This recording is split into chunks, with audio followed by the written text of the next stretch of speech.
Captain? Yes, number one? Just heard a sort of report thingy from number two. Oh dear. High up in the bridge of the ship, the captain stared out into the infinite reaches of space with mild irritation. From where he reclined beneath a wide domed bubble, he could see before and above them the vast panorama of stars through which they were moving. A panorama that had thinned out noticeably during the course of the voyage.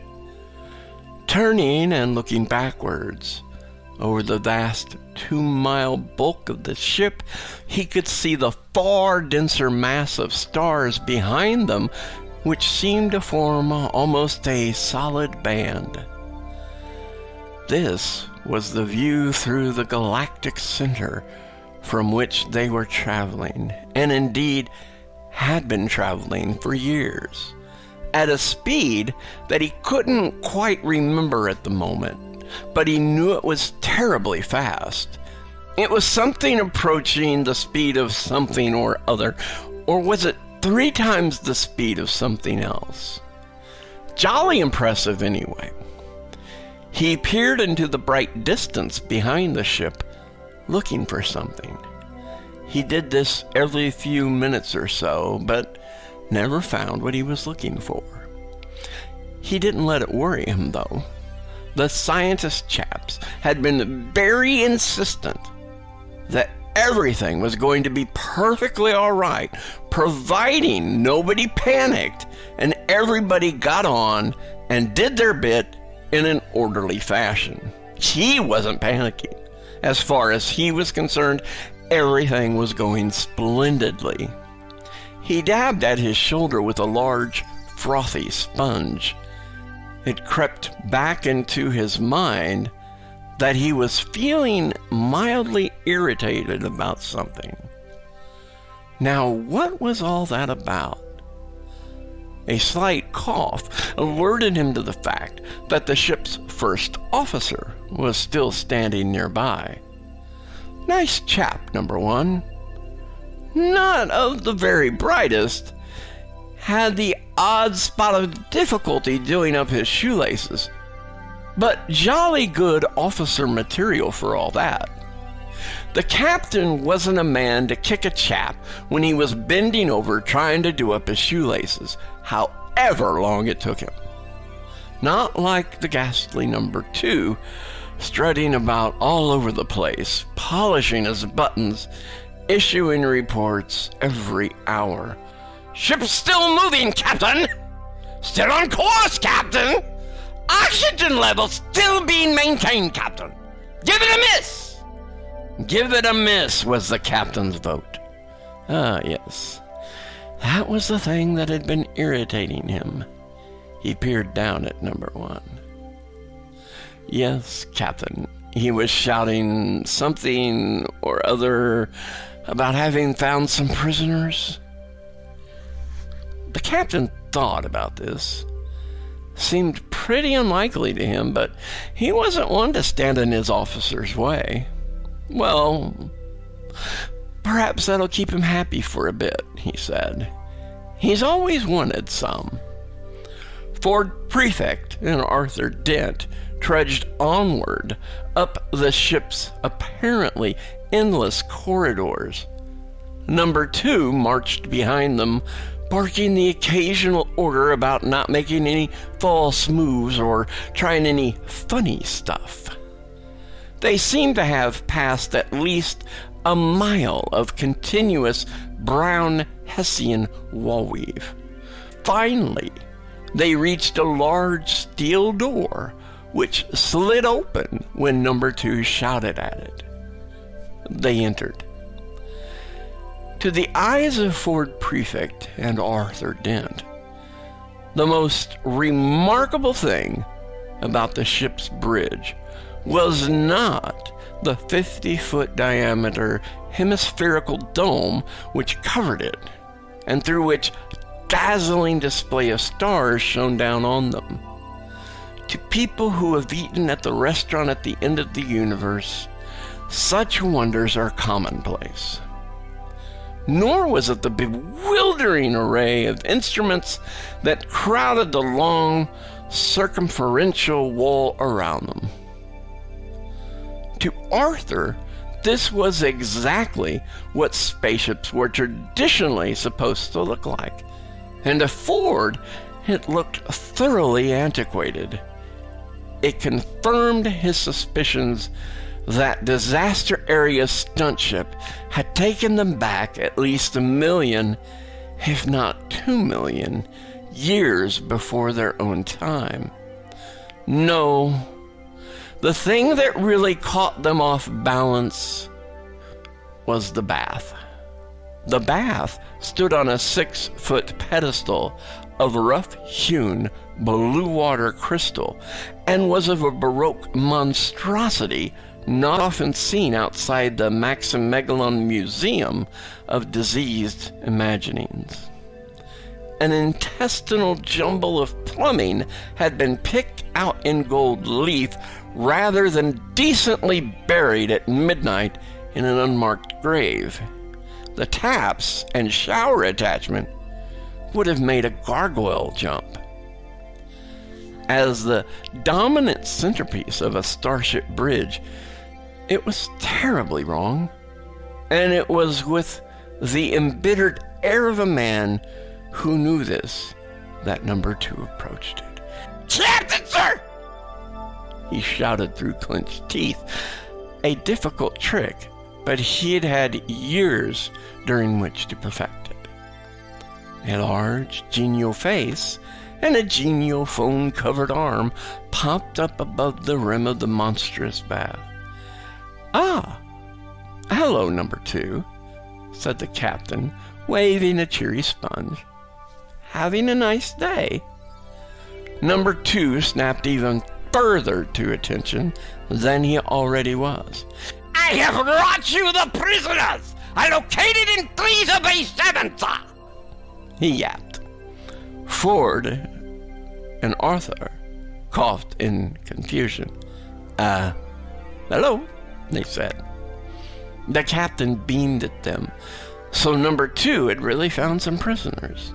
Oh, good for him, thought the captain. Nice to see a chap doing what he's best at. "Oh, hello there," he said to them. "Excuse me for not getting up. I'm having a quick bath." "Well, gin and tonics all around, then. Look in the fridge, number 1. "Certainly, sir." It is a curious fact, and one to which no one knows quite how much importance to attach, that something like 85% of all known worlds in the galaxy, be they primitive or highly advanced, have invented a drink called gin and tonics, or gin and tonics, or gin and nicks, or any one of 1,000 or more variations on the same phonetic theme.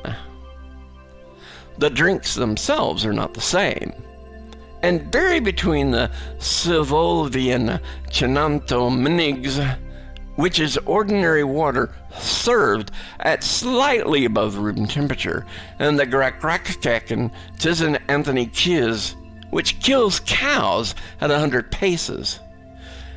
And in fact, the one common factor between all of them, beyond the fact that the names sound the same, is that they were all invented and named before the worlds concerned made contact with any other worlds.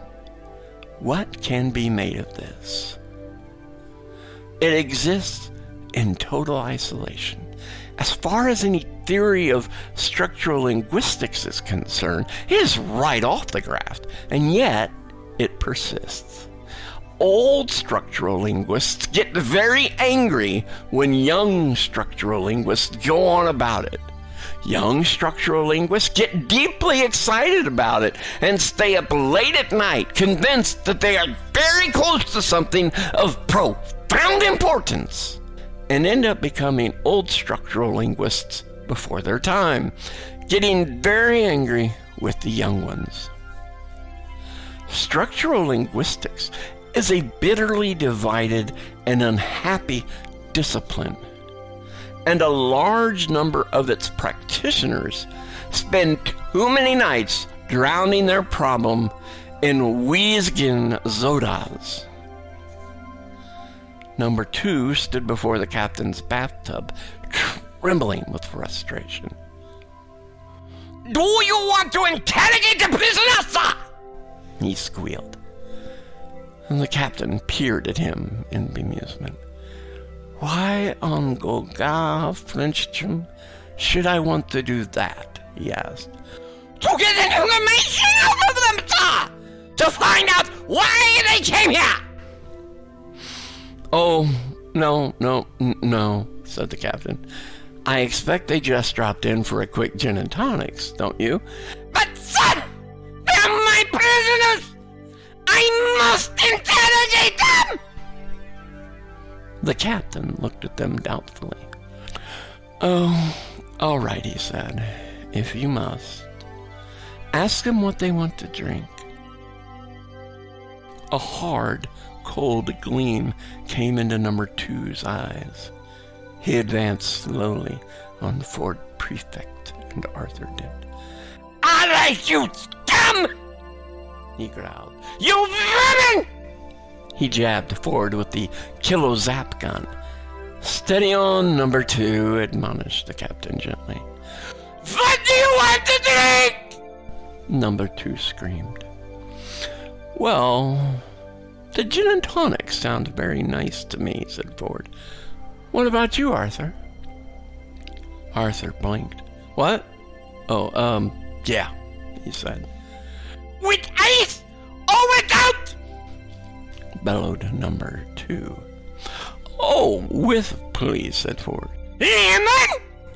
"Yes, please," said Ford. "And do you have any of those little biscuits? You know, the cheesy ones?" "I am asking the questions!" howled number 2, his body quaking with apoplectic fury. Number 2, said the captain softly. "Sir!" "Push off, would you? There's a good chap. I'm trying to have a relaxing bath." Number 2's eyes narrowed and became what are known in the shouting and killing people trade as cold slits. The idea presumably being to give your opponent the impression that you have lost your glasses or are having difficulty keeping awake. Why this is frightening is an as yet unresolved problem. He advanced on the captain, his, number 2's, mouth a thin, hard line. Again, tricky to know why this is understood as fighting behavior. If, whilst wandering through the jungle of Trowel, you were suddenly to come upon the fabled ravenous bug-bladder beast, you would have reason to be grateful if its mouth was a thin, hard line, rather than, as it usually is, a gaping mass of slavering fangs. "May I remind you, sir," hissed number 2 at the captain, "that you have been in that bath for over 3 years!" This final shot delivered, number 2 spun on his heels and stalked off to a corner to practice darting eye movements in the mirror. The captain squirmed in his bath. He gave Ford Prefect a lame smile. "Well, you know, you need to relax a lot in a job like mine," he said. Ford slowly lowered his hands. It provoked no reaction. Arthur lowered his. Treading very slowly and carefully, Ford moved over to the bath pedestal. He patted it. "Nice," he lied. He wondered if it was safe to grin. Very slowly and carefully, He grinned. It was safe. And he said to the captain. Yes, said the captain. I wonder, said Ford, could I ask you actually what your job is, in fact? A hand tapped him on the shoulder and he spun around. It was the first officer. Your drinks, he said. Ah, thank you, said Ford. He and Arthur took their gin and tonics. Arthur sipped his and was surprised to discover it tasted very much like a whiskey and soda. I mean, I couldn't help noticing, continued Ford, also taking a sip, the bodies in the hold. Bodies? Asked the captain in surprise. Ford paused and thought to himself. Never take anything for granted, he thought. Could it be that the captain doesn't know he's got 15 million dead bodies on his ship? The captain was nodding cheerfully at him. He also appeared to be playing with a rubber duck. Ford looked around. Number 2 was staring at him in the mirror, but only for an instant. His eyes were constantly on the move. The first officer was standing there, holding the drinks tray and smiling benignly. Bodies, said the captain again. Ford licked his lips. Yes, he said, all those dead telephone sanitizers and account executives, you know, down in the hold. The captain stared at him. Suddenly he threw his head back and laughed. Oh, they're not dead, he said. Good Lord, no, they're frozen. They're going to be revived. Ford did something he very rarely did. Ford blinked. Arthur seemed to come out of a trance. You mean you've got a hold full of frozen hairdressers? He asked. Oh, yes, said the captain. Millions of them. Hairdressers, tired TV producers, insurance salesmen, personnel officers, security guards, public relations executives, management consultants, you name them. We're going to colonize another planet. Ford wobbled slightly. Exciting, isn't it? Said the captain. What? With that lot? Asked Arthur. Now don't misunderstand me, said the captain. We're just one of the ships in the Ark fleet. We're the B Ark, you see. Sorry. Can I just ask you to run a bit more hot water for me? Arthur obliged, and a cascade of pink, frothy water swirled around the bath. The captain let out a sigh of pleasure. Thank you so much, my dear fellow. Do help yourselves to more drinks, of course. Ford tossed down his drink, took the bottle from the first officer's tray, and refilled his glass to the top. What, he asked, is a B Ark? This is, said the captain, and swished the foamy water around joyfully with the duck. Yes, said Ford, but, well, what happened, you see, was, said the captain, our planet, the world from which we have come, was, so to speak, doomed. Doomed? Oh, yes, so what everyone thought was, let's pack the whole population into some giant spaceships and go and settle on another planet. Having told this much of the story, he settled back with a satisfied grunt.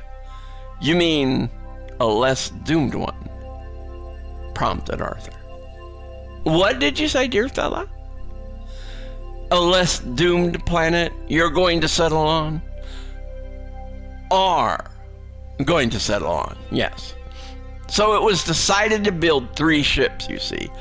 3 arcs in space, and I'm not boring you, am I? No, said Ford firmly. It's fascinating. You know, it's delightful, reflected the captain, to have someone else to talk to for a change. Number two's eyes darted feverishly about the room and then settled back on the mirror like a pair of flies briefly distracted from their favorite prey of months-old meat. Trouble with a long journey like this, continued the captain, is that you end up just talking to yourself a lot, which gets terribly boring because half the time you know what you're going to say next. Only half the time? Asked Arthur in surprise. The captain thought for a moment. Yeah, I say it's about half. Anyway, where's the soap? He fished around and found it. Yeah. So anyway, he resumed, the idea was that into the first ship, the A ship, would go all the brilliant leaders, the scientists, the great artists, you know, all the achievers. And into the third, or C ship, would go all the people who did the actual work, who made things and did things, and then into the B ship, that's us, would go everyone else, the middlemen you see. He smiled happily at them. And we were sent off first, he concluded, and hummed a little bathing tune. The little bathing tune, which had been composed for him by one of his world's most exciting, prolific jingle writer, who was currently asleep in hold 36, some 900 yards behind them, covered what would have otherwise been an awkward moment of silence. Ford and Arthur shuffled their feet and furiously avoided each other's eyes. Said Arthur for a moment. What exactly was it that was wrong with your planet?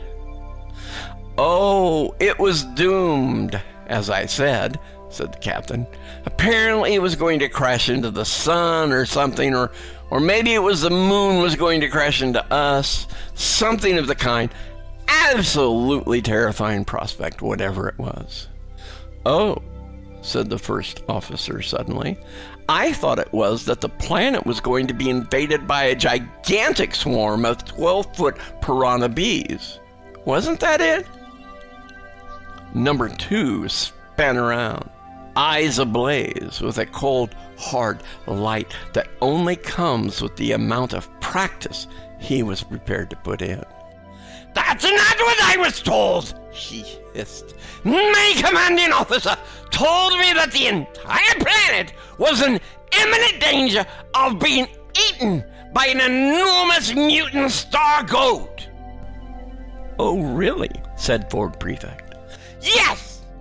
A madness creature from the pits of hell with scathing teeth 10,000 miles long, breath that would boil oceans, claws that could tear continents from their roots, 1,000 eyes that burned like the sun, slathering jaws 1,000,000 miles across, a master such as you have never, ever. And they made sure they sent you lot off first, did they? Inquired Arthur. Oh, yes, said the captain. Well, everyone said, very nicely, I thought, that it was very important for morale to feel that they would be arriving on a planet where they could be sure of a good haircut and where the phones were clean. Oh, yes, agreed Ford. I can see that would be very important. And the other ships, they followed on after you, did they? For a moment, the captain did not answer. He twisted round in his bath and gazed backwards over the huge bulk of the ship towards the bright galactic center. He squinted into the inconceivable distance. Well, it's funny you should say that, he said, and allowed himself a slight frown at Ford Prefect. Because curiously enough, we haven't heard a peep out of them since we left 5 years ago. But they must be behind us somewhere, He peered off into the distance again. Ford peered with him and gave a thoughtful frown. "Unless, of course," he said softly, "they were eaten by the goat." "Ah, yes," said the captain with slight hesitancy creeping into his voice. "The goat." His eyes passed over the solid shapes of the instruments and computers that lined the bridge. They winked away innocently at him. He stared out at the stars, but none of them said a word. He glanced at his first and second officers, but they seemed lost in their own thoughts for a moment. He glanced at Ford Prefect, who raised his eyebrows at him. "It's a funny thing, you know," said the captain at last. "But now that I actually come to tell this story to someone else, I mean, does it strike you as odd, number two?" "Ah!" said number two. "Well," said Ford, I can see that you've got a lot of things you're going to talk about. So, thanks for the drinks, and if you could sort of drop us off at the nearest convenient planet." Well, that's a little bit more difficult," said the captain, "because our trajectory thingy was preset before we left Goga Frencham. I think partly because I'm not very good with figures." "You mean we're stuck here on this ship?" exclaimed Ford, suddenly losing patience with the whole charade. "When are you meant to be reaching this planet you're meant to be colonizing?" "Oh, we're nearly there, I think," said the captain. "Any second now. It's probably time. I was just getting out of the bath, in fact. I don't know, though. Why stop just when I'm enjoying it?" "So we're actually going to land in a minute?" "Well, not so much land, in fact. Not actually land as such. What are you talking about?" said Ford sharply. "Well," said the captain, picking his way through the words carefully, I think as far as I can remember, we were programmed to crash on it." "Crash?" shouted Ford and Arthur. Yeah," said the captain. It's all part of the plan, I think. There was a terribly good reason for it. I can't quite remember at the moment. It was something to do with, Ford exploded. "You're a load of useless bloody loonies!" he shouted. "Ah, yes, that was it," beamed the captain. "That was the reason." I hope you'll join us at the restaurant at the end of the universe when the next chapter drops very soon.